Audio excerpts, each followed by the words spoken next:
But first, during his annual threat assessment speech in Canberra last night, ASIO boss Mike Burgess warned of a rising Islamist terror threat in Australia. Now, normally the spy agency keeps its cards close to its chest, but Burgess revealed publicly that they've been on high alert since the outbreak of war in Gaza, which has seen an increase in tensions within the community. Joining me now to discuss this, Shadow Home Affairs Minister, Senator James Paterson. Well, Senator, thank you for your time. Look, I'll get to those sex offence charges late this afternoon against a freed detainee in Victoria.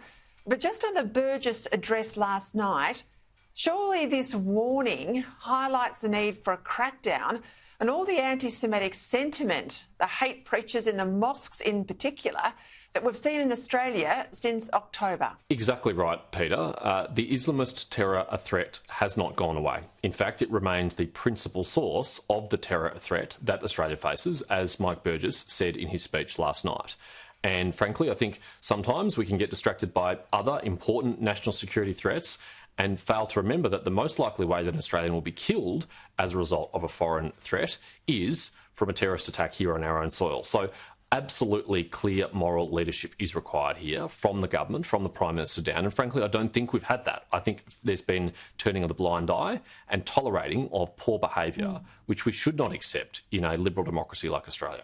If we've got our peak spy agency concerned about Islamist terror threats in Australia, then you've got to bring into question the granting of over 2,000 visas to people coming out of Gaza by another arm of government, surely. Well, particularly when those visas have been granted in as little as 1 hour in some instances and on average over 24 hours, how can you possibly be sure someone coming from a war zone controlled by a terrorist organisation doesn't have sympathies for that terrorist organisation if you're not doing adequate security and identity checks, which it is impossible to do in 1 hour and difficult to do even in 1 day. These should be very carefully considered. We have no presence there on the ground, and I think we are running a very real risk here.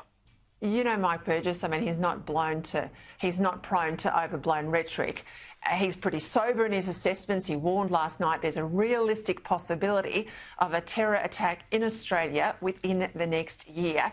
So how confident are you that the government's up to the job here, that it's doing what's necessary to keep Australians safe when you've got ministers like Andrew Giles in these key security portfolios? Peter, in the national interest, I wish I could answer that question by saying I had a high degree of confidence. But you've seen what I've seen, what the public has seen over the last few months from this government.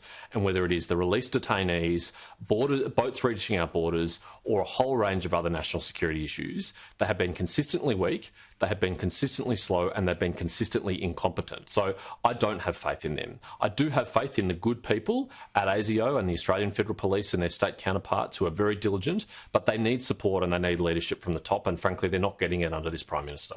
Burgess last night also said there was an unnamed former politician that had been recruited by foreign spies. This is all a few years ago, but he said this person had sold out Australia.